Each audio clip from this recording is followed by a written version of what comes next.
YouTube Madam.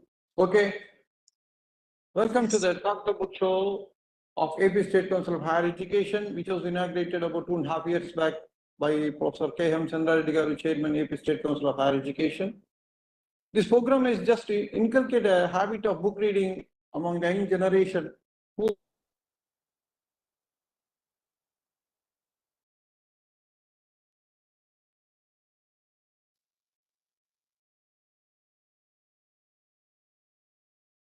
of 134th episode in English, The Hungry Tide, written by Amitav Ghosh, is being reviewed by Dr. N. Lakshmi.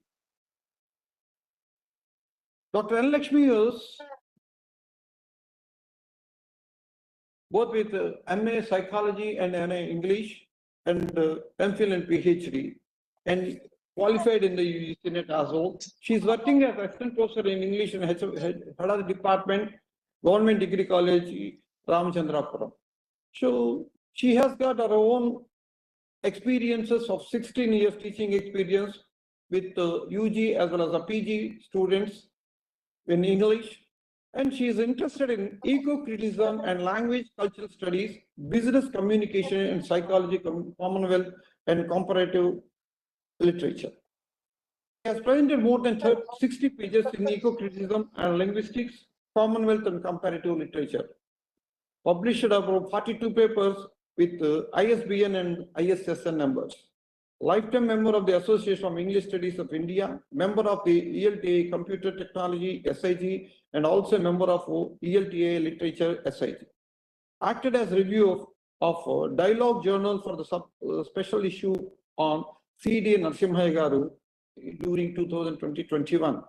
Acting as reviewer of the Journal of Emerging Technologies and Innovative Research, an international peer review journal with ISSN number, and received the Best Teacher Award in 2023 from Research India Foundation, Bhubaneswar, Odisha. Now I leave it to Dr. N. Lakshmi Garu to review one of the beautiful book written by Amitav Ghosh, who has recently passed away with literary magnificent component on his head. He has written the book The Hungry Tide, being reviewed by Dr. N. Lakshmi. I leave it to Lakshmi Garu. Thank you so much, sir. It was so nice listening from you just about my own self. And you introduced me quite well, sir. But I feel that there are so many stalwarts and writers, at the same time voracious readers who have ingenuously contributed to the support and purporting of literature in many areas and in many genres of literature. And you can say that we have one of the writers being talked about today, whom you introduced as Amitav Ghosh, and I'm going to speak a few things about him and later on move on to the review of the book, as this show is about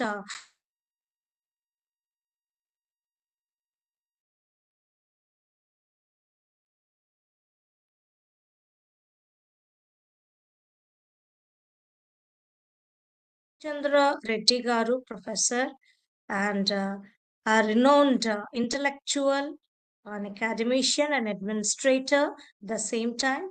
And also thank you so much, sir, for you being introducing me, Bhaskar Rao Garu, and allowing me to present this particular talk series and being a part of the talk series. Thank you so much for providing this opportunity to me. Now, moving on to the great writer Amitav Ghosh, I would like to draw upon the particular importance accorded to Hungry Tide and how Amitav Ghosh has evolved and emerged as a great writer. Amitav Ghosh was born in 1946 in Calcutta. He emerged as a writer in Indian writings in English in the 1980s specifically. He has published a vast volume of fictional works and non international works, both of these bringing in name and acknowledgement not only in the country but on the global panorama. His works, starting with fiction, The Circle of Reason, The Shadow Lines, and then moving on to In an Antique Land, The Calcutta Chromosome, The Glass Palace, The Sea of Poppies, and a lot more, have brought him to the international scenario as a great writer in fiction. At the same time, when we talk about Amitav Ghosh as a writer, he has equally contributed to the non fictional aspects, as in the kinship in relation to the economic and social organization of an Egyptian village community, and his work of dancing in Cambodia, at large in Burma, written in the year 1998, and even a village written in 1999, the Imam and the Indian, written in 2002, and various others works. All these have been published along with a number of other contributions by him, like a range of short stories, essays, articles in various national and international magazines and journals. The Circle of Reason was awarded Francis Prix Medicus in 1990, and The Shadow Lines, his next novel, which received more acclaim, won two prestigious Indian awards the same year. The greatest one in India in literature, the Sahitya Academy Award, and also the Ananda Puraskar. His other novel, called The Calcutta Chromosome, won the Arthur C. Clarke Award for 1997 Book Prize, and even The Glass Palace, later written of, also won the International Ebook Award. So when we count the number of awards, they're innumerable. And his novel, The Hungry Tide, was awarded the Crossword Book Prize, a major Indian award, in January 2005. His novel, Sea of Poppies, written in 2008, was also shortlisted for the Man Booker Prize in 2008, a great international award. He was nominated and shortlisted and was awarded the same year the Cross Booker Prize and Indian Plaza Golden Quill Award. Moving on to his other importance in contribution was Amitav Ghosh works has been translated into more than 20 languages in the entire world, and he has served on the jury of the Locarno Film Festival in Switzerland, and also a great honor as a jury in the Venice Film Festival in 2001. Amitav Ghosh essays have been published in the New Yorker, New Republic, and even the New York Times, the most famous magazines and newspapers of the world. Among several other awards, the Pushcart Prize was received for his essay, The March of the Novel Through History. And in 2007, he was accorded and bestowed with the Honorable Padma Shri Award. In 2009, he was also appointed on the global scale with a fellowship at the Royal Society of Literature. Amitav Ghosh personal details deal with his marriage to Deborah Baker, who is a writer and senior editor at the Little Brown and Company, a publishing house located in the US. Ghosh is a visiting professor at various universities like the University of Virginia, the University of Columbia, the University of Pennsylvania, and even the American University located in Cairo, Egypt. Ghosh has held the most distinguished title of being the professor of the Department of Comparative Literature and the Queen's College City University of New York. He has also acted as the visiting professor of the Department of English and American Literature at Harvard University. But later on, Ghosh turned to writing full time and split his time moving between US and India, balancing both these things.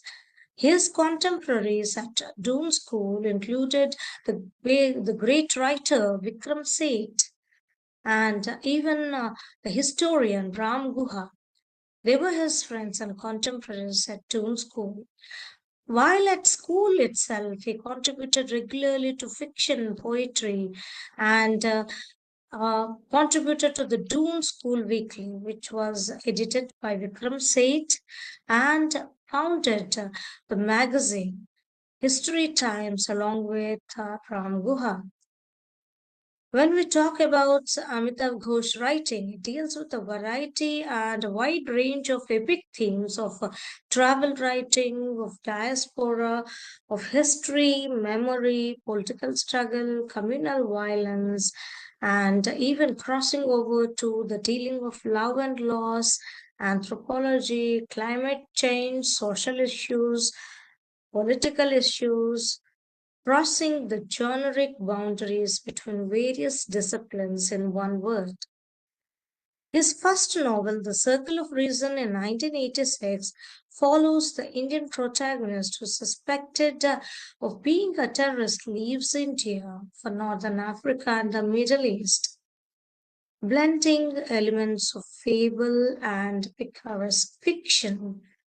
The Circle of Reason is distinctly post colonial in its marginalization of Europe and the postmodern in its non-linear structure and thick intertextuality. The Shadow Lines, the next novel written in 1988, is a sweeping history of two families, one Indian and the other English, that are deeply shaped by events following the departure of the British from India in 1947. The Circle of Reason and the Shadow Lines, both written in English, were widely translated and gained Ghosh an international readership all around. In 1995, the Calcutta Chromosome represented Ghosh's first foray into science fiction, and this densely layered novel offers an alternate history of the diversity and discovery of malaria. His subsequent novels include The Glass Palace in 2000, dealing with a familial history centered on Burma and its occupation by the British in 1885 and passing through its independence after World War II and into the late 20th century. The Hungry Tide, written in 2004, set in West Bengal, features American and Indian characters. His next novel in 2009, The Sea of Poppies, is a novel that describes individuals on the Ibis, a ship on Southeast Asia carrying coolies, that is, indentured laborers, and opium. Ghosh turned away slowly from his earlier novels, formal experimentation, and towards a more traditional form of storytelling. Sea of Poppies was the first book in the Ibis trilogy, which takes place shortly before and during the First Opium War. The historical series also included River of Smoke, written in 2011, and The Flood of Fire, later on in 2015. Drawing inspiration from a myth involving the snake goddess of the Hindu mythology, Manasa Devi, Ghosh also wrote Gun Island in the year 2019 about a rare book dealer who straddles between his experiences in a rural Egyptian village. So, Ghosh represents various issues, various themes in his various novels written once in every 2 years or 3 years. When we talk about his contribution to non-fiction, his works include In an Antique Land in 1992 and works like Dancing in Cambodia and At Large in Burma, Countdown, which is a recent work written in 1999. And then moving on to 2002, The Imam and the Indian. And then lastly, in 2016, a great famous non-fiction work was written by named The Great Derangement, Climate Change and the Unthinkable, where Ghosh discusses modern literature and art as failing to adequately address climate change. In 2021, he contributed with the Nutmeg's Curse, Parables for a Planet in Crisis, which also talks about climate change. Ghosh discussed the journey of nutmeg from its native Banda Islands to many other parts of the world, taking this as a lens through which to understand various historical influences of colonialism on attitudes towards native indigenous cultures and their understanding towards environmental change. In his latest work in 2023, we have Smoke and Ashes, which deals with the writer's journey through opium's hidden histories. When we talk about his criticism, critics hail him as one of the new generation's cosmopolitan intellectuals who write in English, who emerge from the Indian literary scene with a distinctive and confident voice of his own. Apart from being an acclaimed Indian English writer, Ghosh is also a well known anthropologist, an economist, and above a globetrotter. He has proved his ability in writing on varied topics like the diaspora life and the circle of reason, the vision of a borderless world, as in the novel The Shadow Lines, depicting science and scientific fiction in the Calcutta Chromosome, and reinscribing history, as in The Glass Palace, and various understatement and of the ecological disasters which are going to happen and which are happening, as in the novel The Hungry Tide. Amitav Ghosh thus has written and contributed a staggering output which is large scoped and wide ranged. As a trained anthropologist and researcher, his long association with subaltern studies and his association with an experience of journalism and academics in both the West and in the East had contributed to his overcoming the issues raised against various categories of writers. He had fiercely voiced out the cases of migrants and native writers of India, the issues of subaltern world and the contemporary issues in South Asian countries in particular, and then leading on to various aspects of imperialism, subtle reflections of political, economical, and cultural materialism, as being interlaced with various ideological opinions. So his themes are interdisciplinary. He contributes to the plurality of individuals' existence, and he says that there is a continuous play of center and margin in all his works. And all these qualities make Ghosh a post-colonial writer, a great post-colonial writer.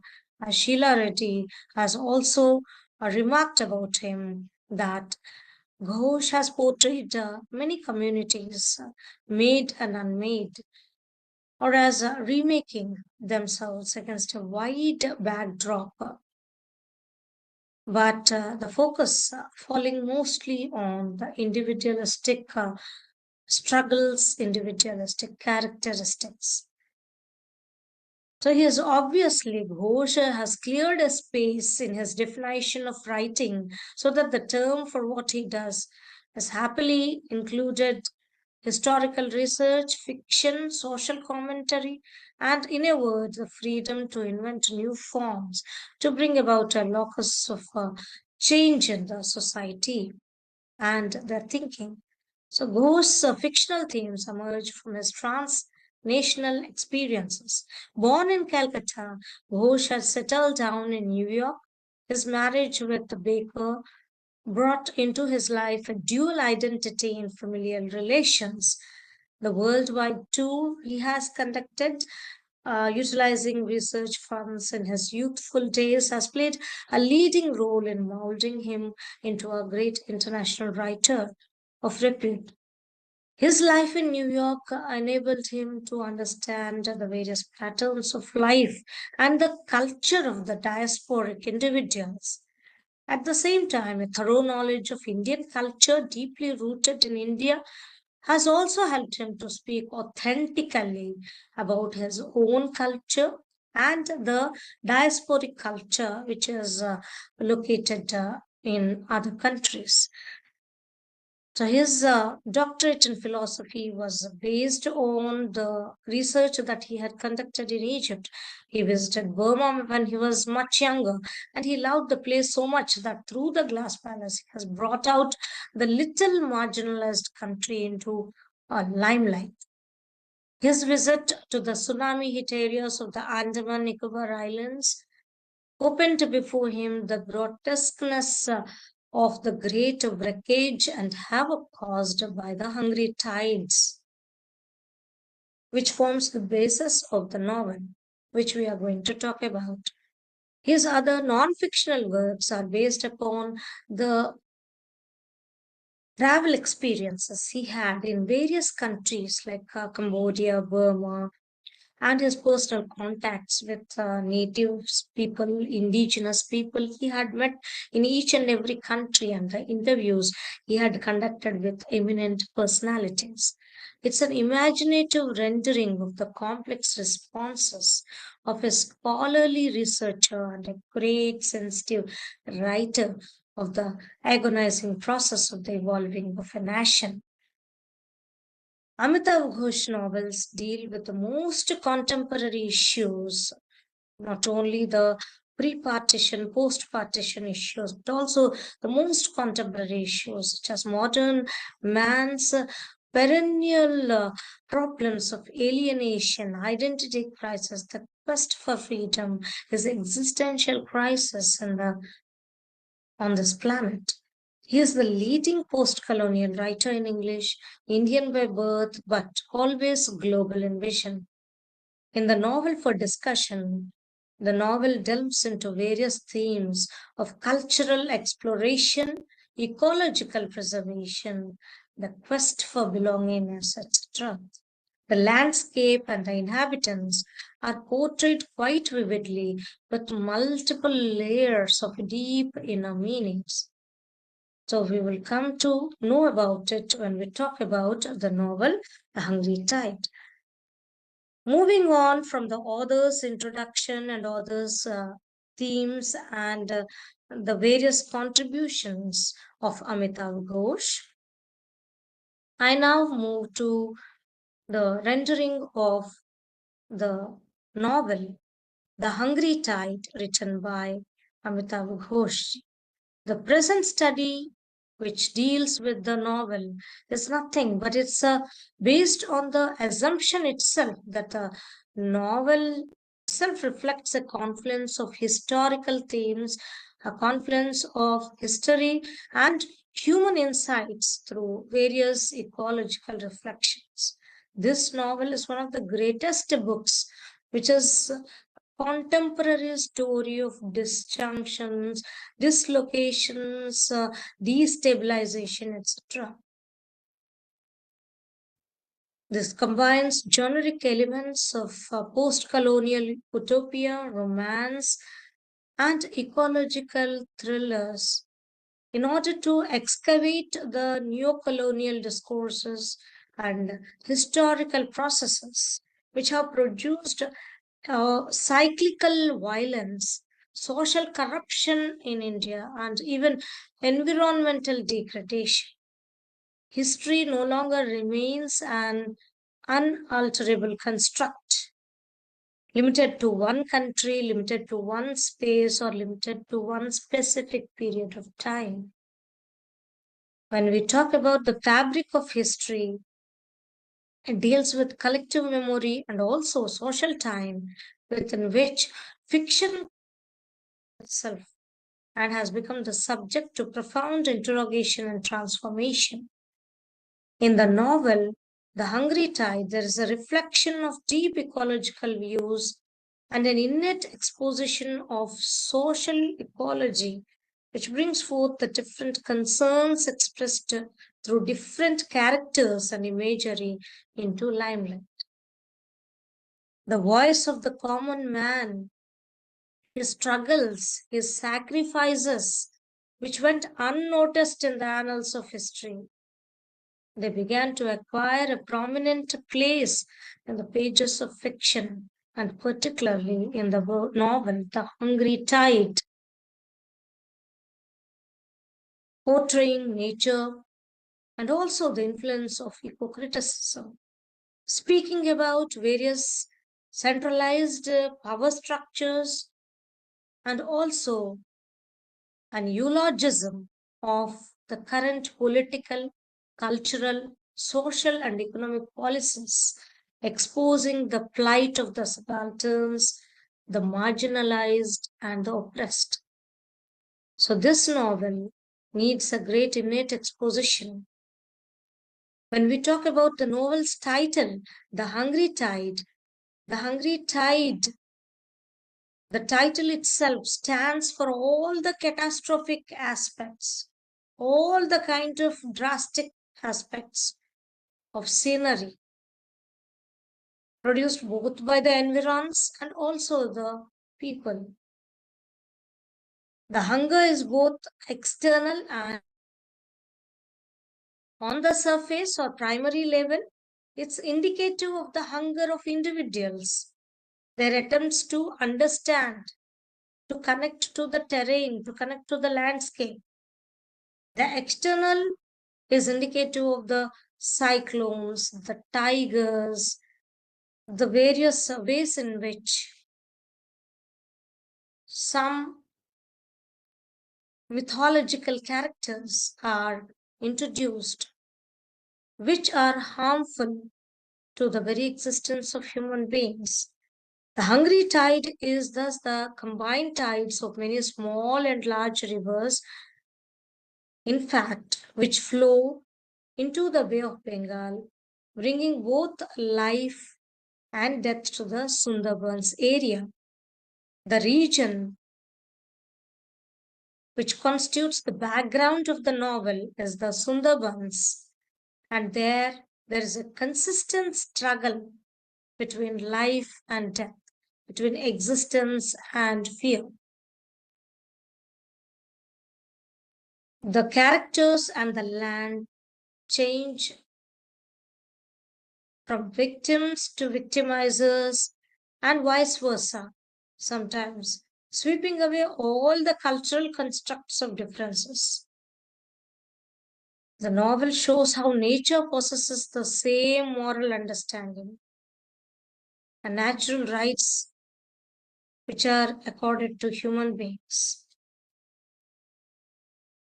The attitude of human beings is extended to the fact that nature exists only for the sake of humans, for satisfying their greed.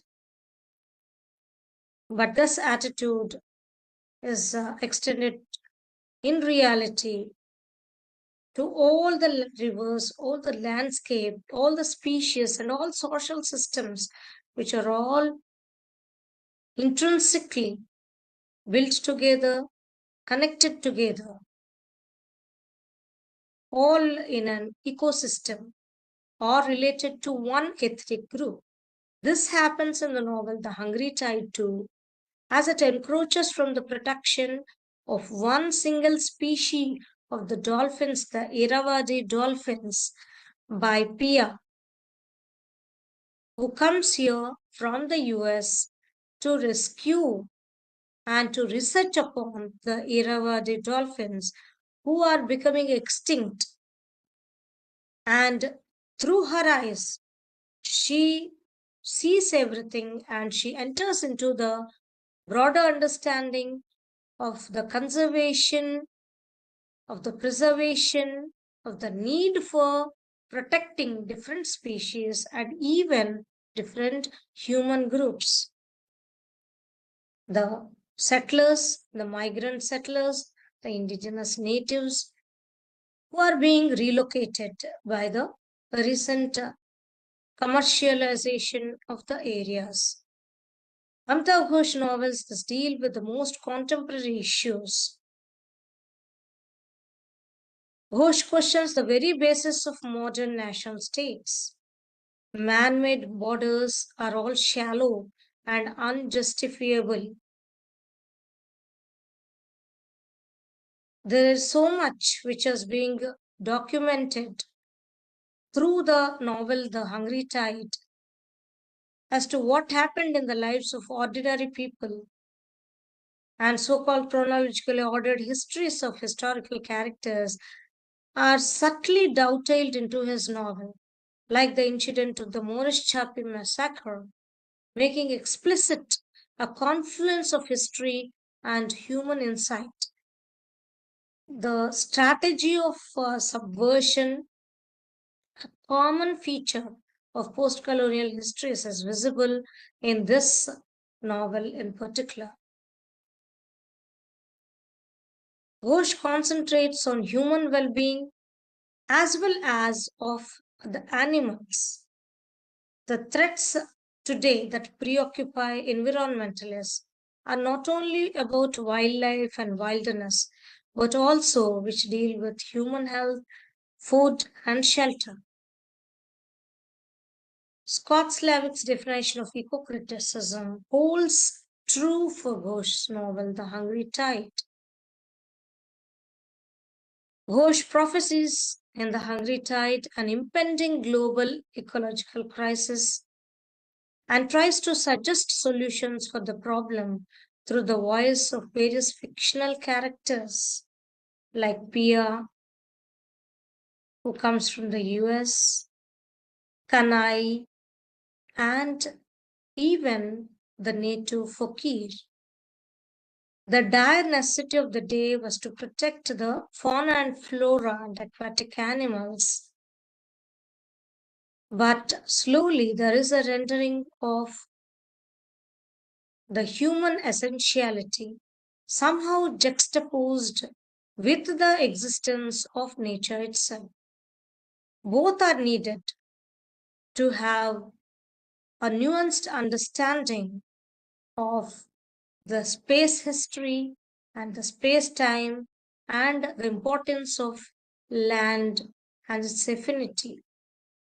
An ecosystem consists of the preservation of native people along with their culture and also the preservation of animals.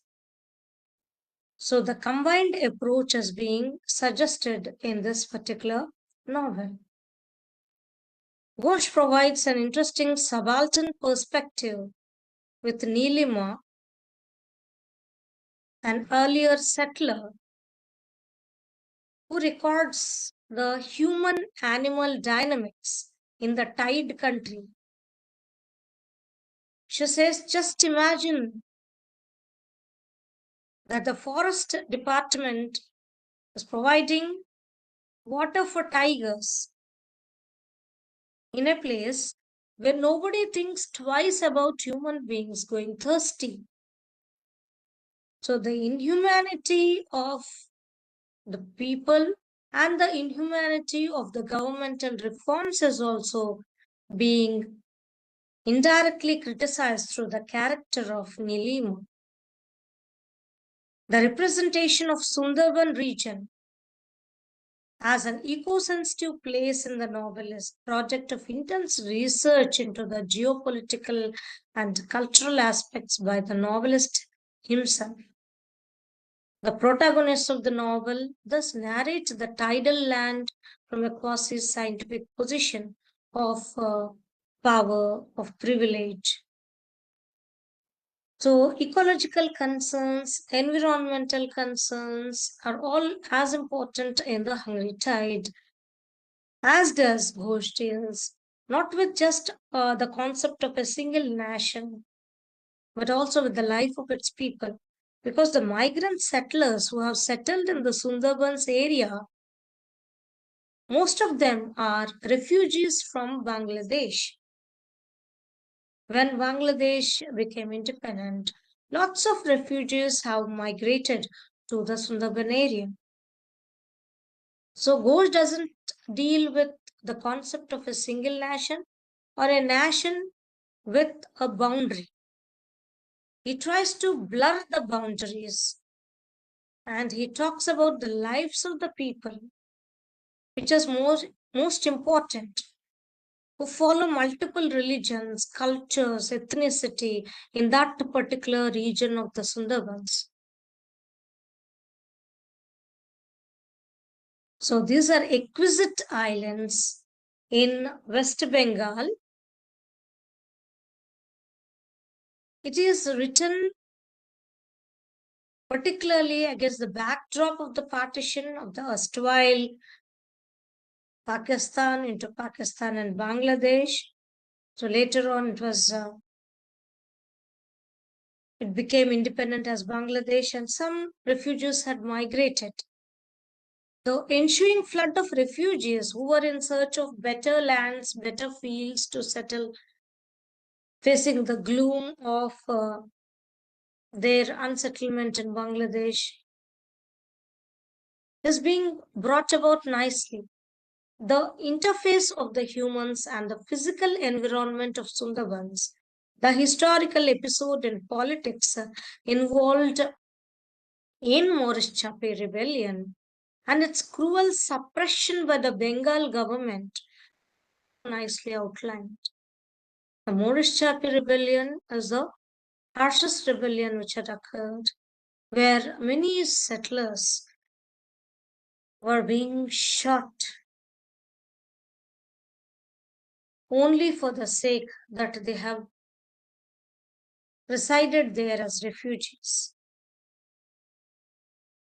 So, and that rebellion, after it occurred, and many people in thousands were killed, this incident was successfully suppressed by the Bengal government. But the sufferings and sacrifices made by the refugees, the dispossessed and disinherited refugees, are all brought nicely on the canvas of the novel. The dire necessity of protecting the fauna and flora and aquatic animals is also carried on with equal impact. And national scale environmental criticism has continued in the novel. But however, the personal human suffering is also conjoined with environmental issues. That is the greatest impact which Amitav Ghosh has tried to bring in with this novel. The Sundarbans archipelago is visited by the Western scientist Pia, which is located in the Bay of Bengal, the shore of the Bay of Bengal, to study endangered species. She could know about the different effects of climate. She could see the plundering of resources, the commercialization of the land, And slowly she develops a deep felt bond with the land. She associates herself with the local informant named Fakir because they have a shared love for the natural world, unlike Kanai. And in spite of persistent cultural, linguistic, socio-economic gaps which are existent, she tries to overcome and tries to be one with the locals. The Maurice Chappie massacre reflects a lot about the altered relationship between humans and environments in an increasingly globalized world. We call it a global world, but more attention is given to the environment and lesser attention to the natives who also have struggled and survived in the landscape, which is a harsh terrain. So, human adaptation and survival is also as much important in the society as is the conservation of species. Ghosh reinvents the art history, combining the real and the unreal, the factual and the fictive. He shows his inclination towards the marginalized people through a juxtaposition of historical and unhistorical characters. Ghosh's imagination also takes the shape of fancy, and he thematizes the hostility of nature and its animals, partly as a counterforce to the hostility of the people, who often show such hostility towards nature and animals, cutting down rainforests or killing animals for money. He talks about the Sundarbans, introducing us to the beautiful land, the sea and plains of Bengal on the easternmost coast of India, the archipelago of islands called the Sundarbans. Some islands are vast, some are sandbars, some have lasted through recorded history, while some others have simply been submerged or washed into being. This area is the Sundarbans, the home of the mangroves, the home of the Irrawaddy dolphins, certain species of crabs, and last but not the least, the home of the white tiger, the white Bengal tiger. This land has no borders to divide fresh water from salt, river from sea, even land from water. That land for hundreds of years, Ghosh points out that man-eating tigers, crocodiles have ruled there in the mud. At the beginning, he introduces us to a visionary Scotsman who founded an utopian settlement where people of all races, classes, religions could live together.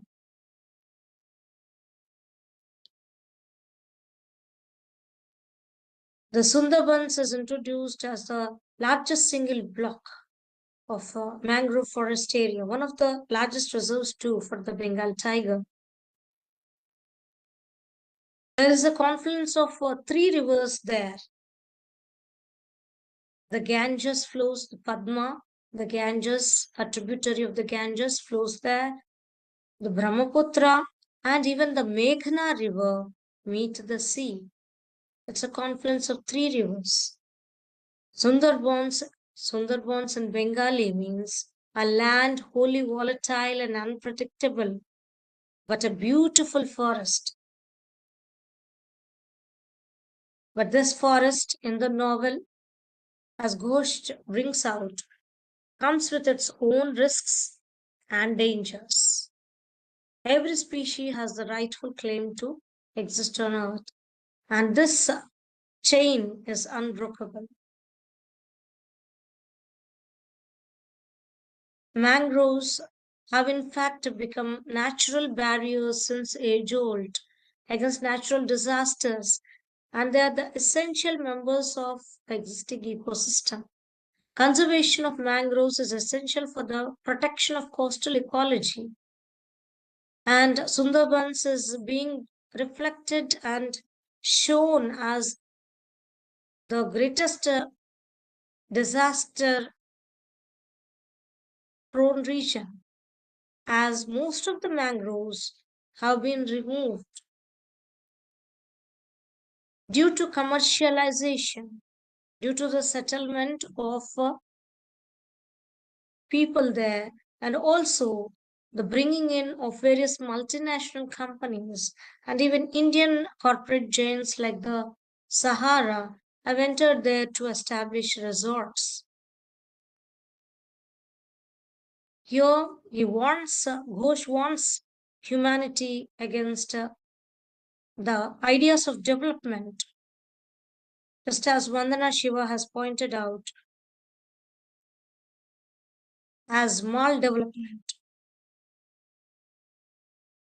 So global warming, like cyclone prone region, all these disasters will devour all the people together. The hungry tide is a reminder to the humanity that unless it exercises caution and restraint, we all have to encounter terrible consequences. It's one of the World Heritage Sites, and Ghosh traces the entire history of establishment of these islands from the visionary Daniel Hamilton to the nomenclature of the islands, which are named after the various British relatives of Hamilton and other discoverers who came and settled there and lived there. The 1979 Maurice Chappie massacre was also discussed with a touch of reality to the dreamy setting of the novel. The real life massacre has been less talked about, as it is a conflict which has been the home ground for a number of casualties. This incident has been dramatized a little to express the conflict between different ways of thinking and being, between the logic of modernity and the ensuing politics of ecology on one hand, and the ways of life of indigenous people and their relationship to the environment on the other hand. The novel explores these kind of dilemmas resulting from the clash between different ways of viewing environmentalism and conservation.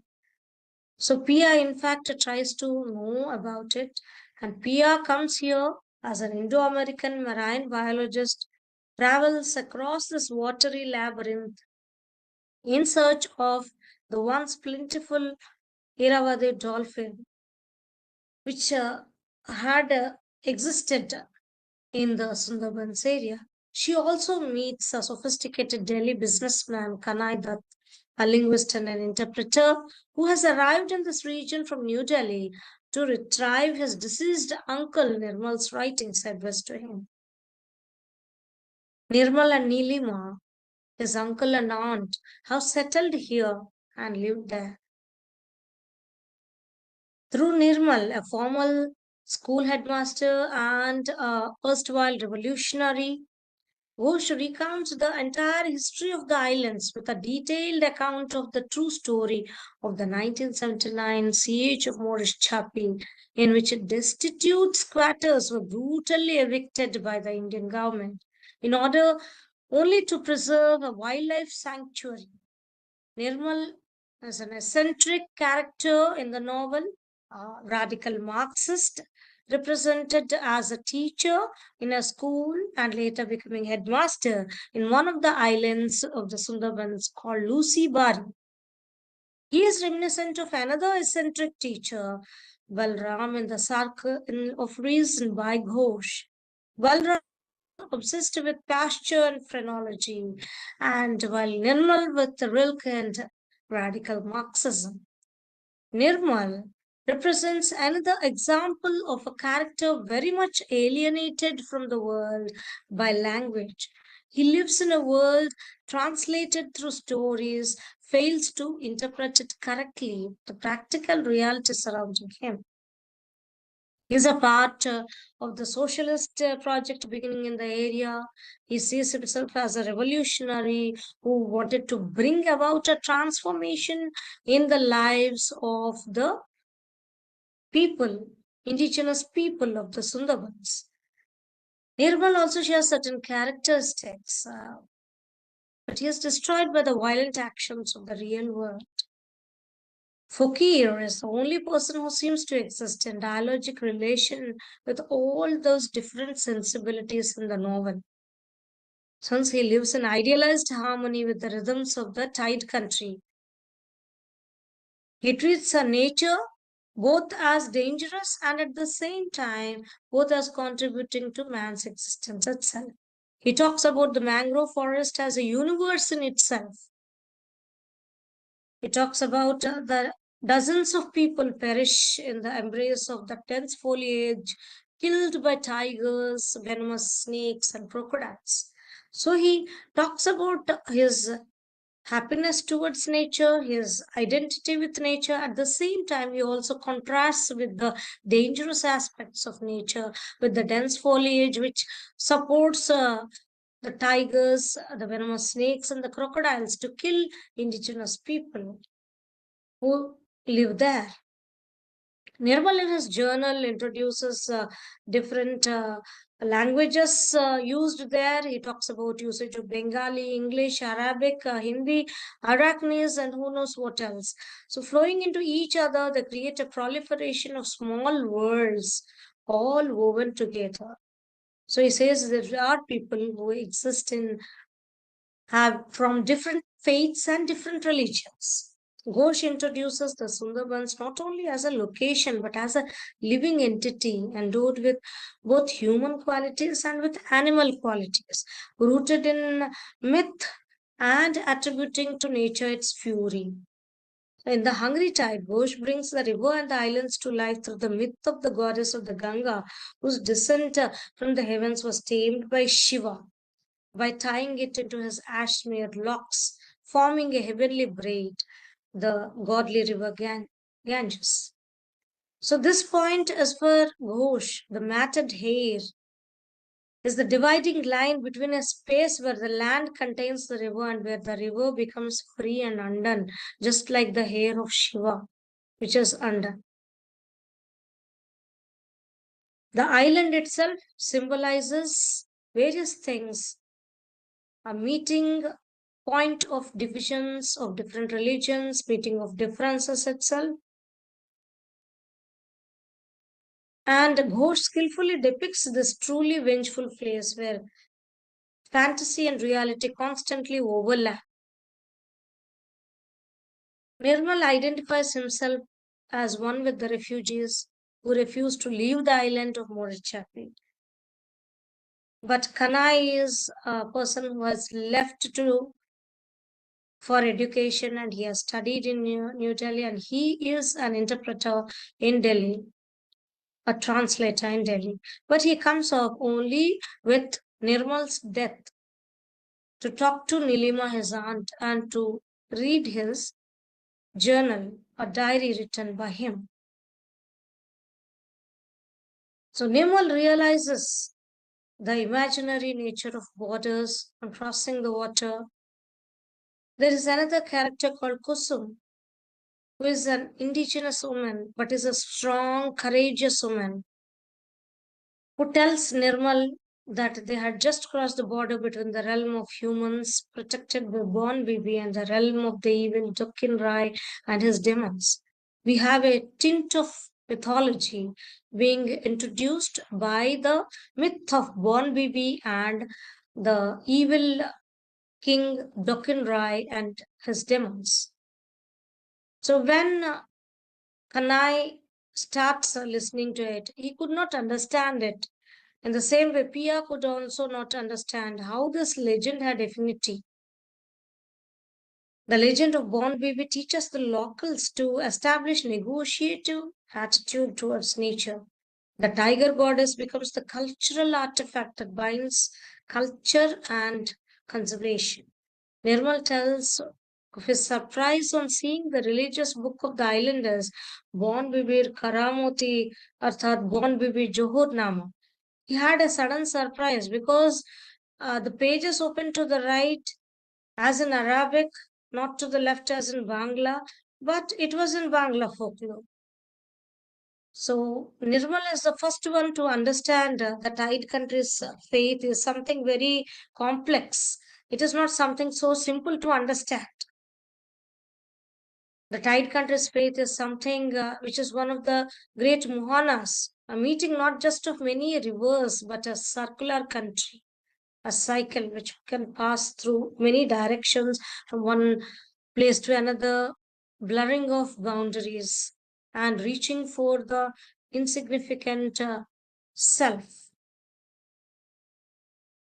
The representative of science, Pia, besides providing minute details of the river dolphins, also provides and represents the gentler aspects of nature.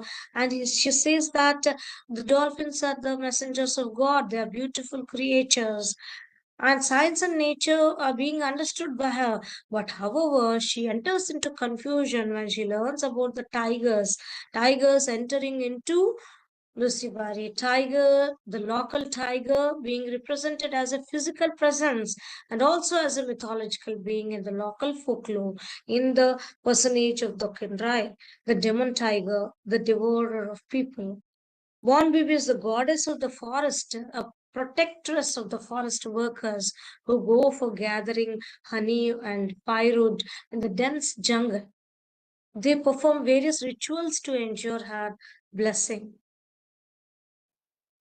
So this struggle between Bon Bibi and Dokkan Rai is the struggle which is in a way metaphorically being represented as a symbol of the struggle between good and evil in the present day society. It is a representation of the political policies, the commercialized policies, which in a way bring development, but in another way also destroy the very roots to which nature has protected us with and nature has accorded us with. So, a legend is unfolded when the message that goodness doesn't reign over evil but coexists with evil in the legend of the Bon Bibi and Dukkin Rai. So, there are many stories, mythological stories, which project the two sides of nature, both as protector and as a destroyer, as revealed by Bon Bibi, the forest goddess, and Dukkin Rai, the demon. So that is where it ends off with the mythological scene.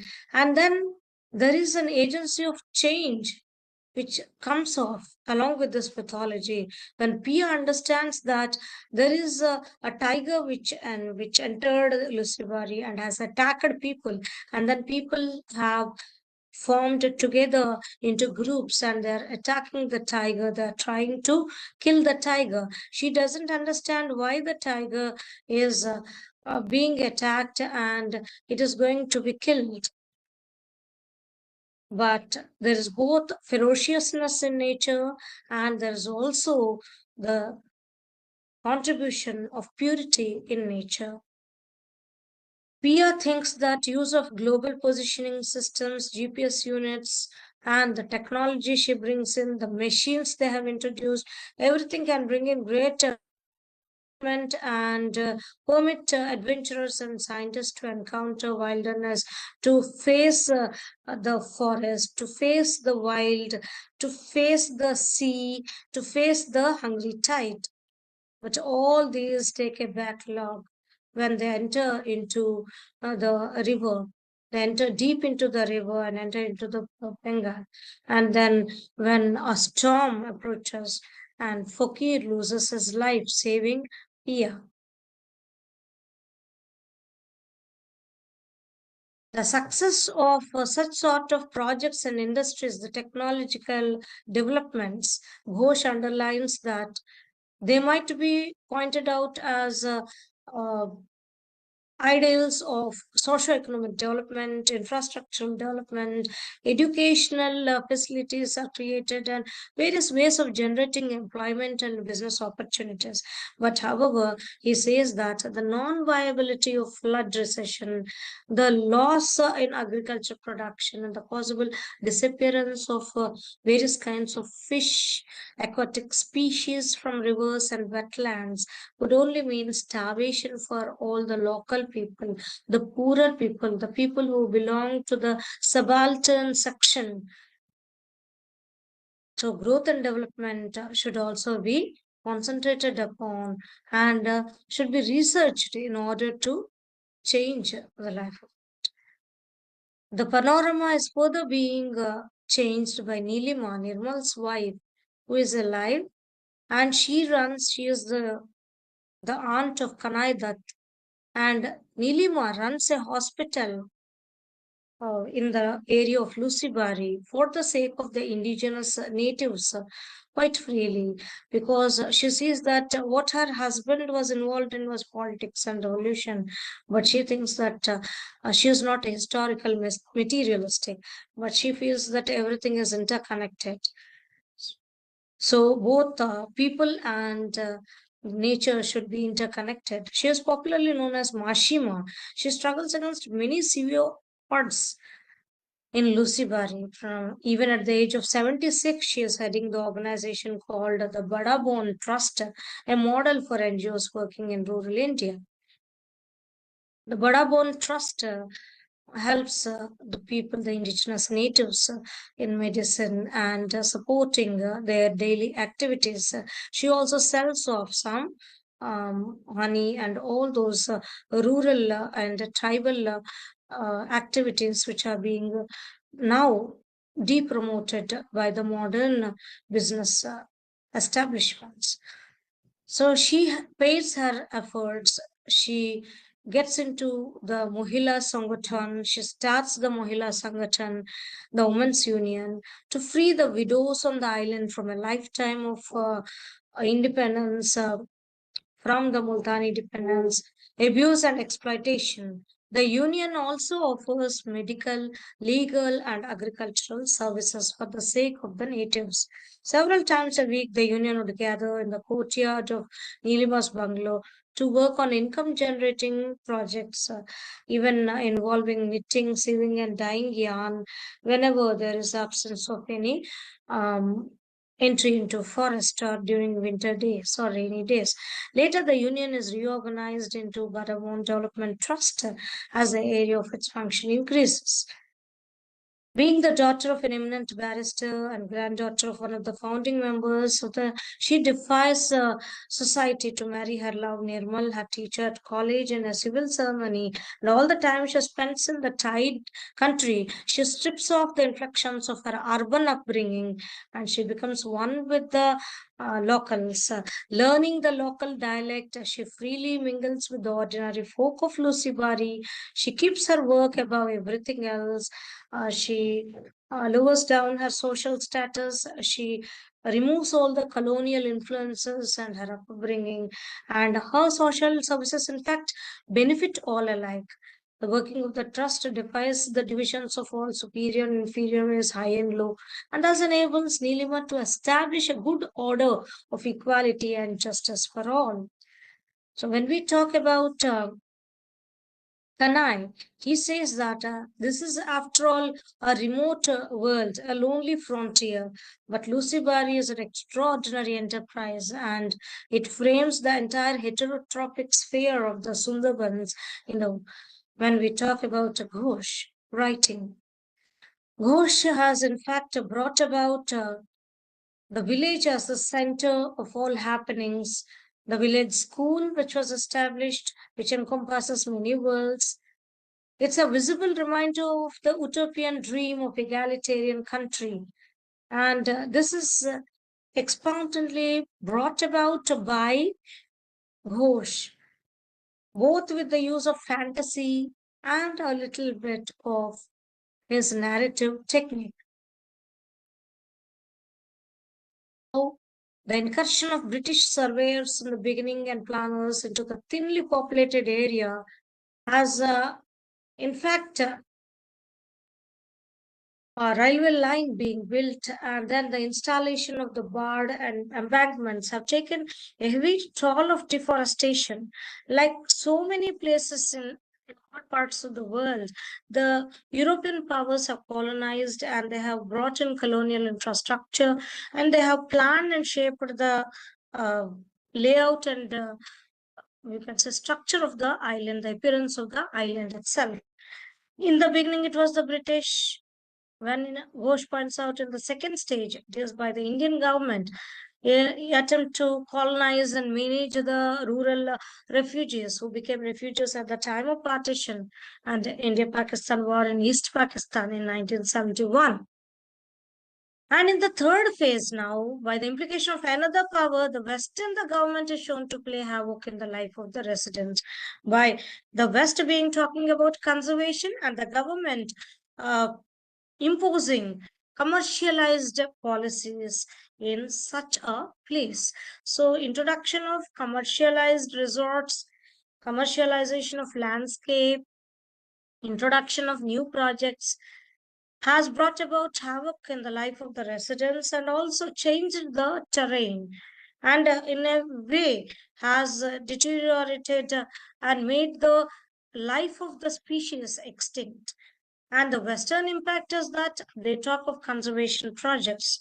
So, sympathy and wildlife conservation projects might seem to be positive and worthy of support, but Ghosh endorses how the Indian government physically enforced the eviction of refugees on this island because the island was designated as a nature preserve, first of all. He criticizes the preservation of natural spaces at the expense of unprotected humans, the subalterns, the unprotected lot, the poor people, the indigenous natives who are not having access to proper education, proper way of improving themselves. These killings of people by tigers are never reported in the newspapers because they want the conservation project to be more successful rather than the lives of the human beings. They all knew it, but the conservationists could feel the suffering of an animal but not of human beings. Protection of wildlife is of prime importance with disregard to the cost of human lives. So, this is brought about as a global concern by Ghosh. There is a meet of the local and the outsider, a sharing and feeling for the ecological degradation, which is only understood by the local natives, the subaltern peoples. They have known the conservation of endangered ecosystems and animals since long back, but they are equally put to risk by the modern conservation movements, by the modern commercialization, by the globalization, which is in the focus.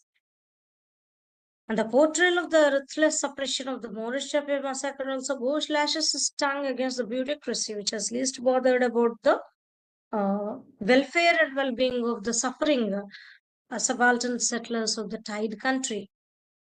The landscape itself is harsh. At the same time, Kusum is also an important character who voices out as a silent revolutionary. She first of all supported Nirmal, and then she also expresses her pent-up hatred against the Bengal government. So the Moorish Chapi massacre, the reality of the Sundarbans, the reality of human lives, the necessity of conservation, and also the equal existence, the need for equal existence of the local indigenous natives is posed by Amitav Ghosh as a necessity. And satisfied in any manner if there will be a fusion of consumerist policies and the clash between the local and the global is consistently carried out, as does Fakir towards the end of the novel. He faces the storm and he is, in fact, killed by the hungry tide. So he reaches out for Pia to voice out the story, to generate the human link, the connectivity, which is as much essential in the modern age as much as conservation. So the local indigenous natives' life is as important as is the injustice meted out to the landscape by the commercialization of the area of the region. So Sundarbans has in fact deteriorated a lot, and Amitav Ghosh novel The Hungry Tide shares an ecological underpinning as it embodies the author's conviction that the way we imagine nature through literature impacts the way we treat it. So we need to understand through thought and practice that both human existence, the existence of subalterns, the natives, the indigenous natives, are as importantly restored as is environment in the land of the Sundarbans. And Sundarbans is just a microcosm which is pointed out in the narrative by Amitav Ghosh in order to bring about a contrast between man and his habitat. There is both a destruction and there's both construction aspects of nature. But however, the recent development, so-called development or maldevelopment, leads to the exploitation of certain section of people, and that section suffers a lot with the concept of power, both man-made or created by man, and power of nature. So nature is not above human self, nor is human self above nature. That balance to be established is the particular theme or message which really Ghosh has tried to bring about. He had raised key questions regarding orientation of our social and cultural paradigms via the natural to arrive at the reality of the ever increasing current social and political conflicts of the use of natural resources, the excessive use of natural resources, and the unconditioned nature of nature to expose such exploitative greed of humans. Lastly, I would like to conclude that, as Anton Chekhov rightly observed, man has been endowed with reason, with the power to create. So he can add to any extent to what he has given. Up to now, he has not been a creator, only a destroyer. Forests keep disappearing, rivers dry up, wildlife becomes extinct, the climate is ruined in the long term, and the land grows poorer and uglier every day. There is not enough in nature for every man's greed. There's enough in nature for every man's need, but not for every man's greed, which is true of the novel, as mentioned by Mahatma Gandhi. Thank you, sir, for providing me this opportunity. Nice Over of to you, madam. sir. Because this book itself is indicating the importance of nature in the development of the human beings for in their exploitation of the nature. So the review to the benefit of the nature has to be taken care by the human being. So thank you for presenting a beautiful book on The Hungry Tide by Amitav Ghosh, the students of Andhra Pradesh. I thank you on behalf of AP State Council of Higher Education for the presenting book review, The Hungry Tide by Amitav Ghosh. Thank you, madam. Namaste. Thank you, sir. Namaste, sir.